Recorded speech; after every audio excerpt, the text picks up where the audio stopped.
On this problem, section 6.3, number 79, we're given the hint in the directions to use identities to find all the solutions to this equation. Looking at my identities, nothing pops out that this would be a direct translation of one of the identities, so I'm going to manipulate a little bit with algebra first. So let's factor this out and square it. It's a perfect square trinomial. So I can rewrite this as, let's see here, cosine squared plus 2 cosine times sine plus sine squared theta. That's my formula for a perfect square trinomial. And I do have the identity that pops out that this plus this is actually 1. So I'm going to combine these two to get cosine squared theta plus sine squared theta gives me 1. And that rest of that stuff I'll just copy right back down. Oops, I lost a theta there, didn't I? Whoops, yikes. So 1 plus 2 cosine theta sine theta equals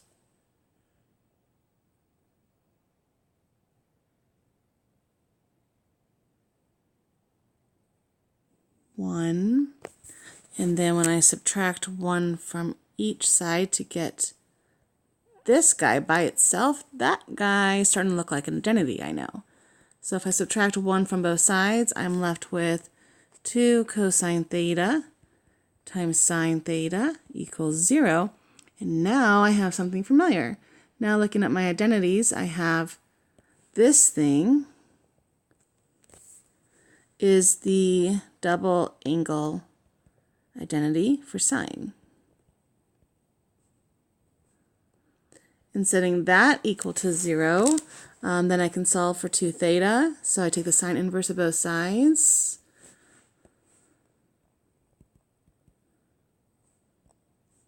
That becomes just 2 theta. And the sine inverse of 0 gives me 2 theta equals, and sine is 0 at the angle 0. That's the inverse of sine, but I want all real solutions, so I'm actually going to look at the entire unit circle for another 0. So 2 theta is also equal to pi is another solution for 2 theta.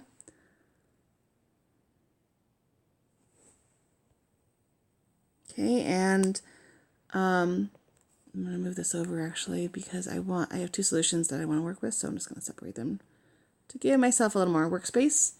Okay, so this is a possible solution between 0 and 2 pi, but I need all real solutions, and I know that the sine function will repeat every 2 pi. So I can add or subtract any multiple of 2 pi. Adding 2 pi k k can be a positive or a negative integer. So adding that 2 pi k is like saying 0 plus or minus any multiple of 2 pi. So repeating that every period. So that's the solution for 2 theta. But we want the solution for theta. So we got to take this a step further, but the trig functions are gone and now it's just algebra. So I'm going to divide the left side by 2 and this side by 2. So by dividing both sides by 2, I get theta on the left, and on the right, 0 divided by 2 is just 0. I won't even bother writing it. And then 2 pi k divided by 2 gives me pi k. Actually, I do need that 0, come to think of it, because I want any multiple of 2 pi k. Actually, that would just work. Actually, that's fine. 2 pi k, where k can be any integer. And dividing, for my other solution, dividing both sides by 2, I get theta equals pi over 2 plus any multiple of pi.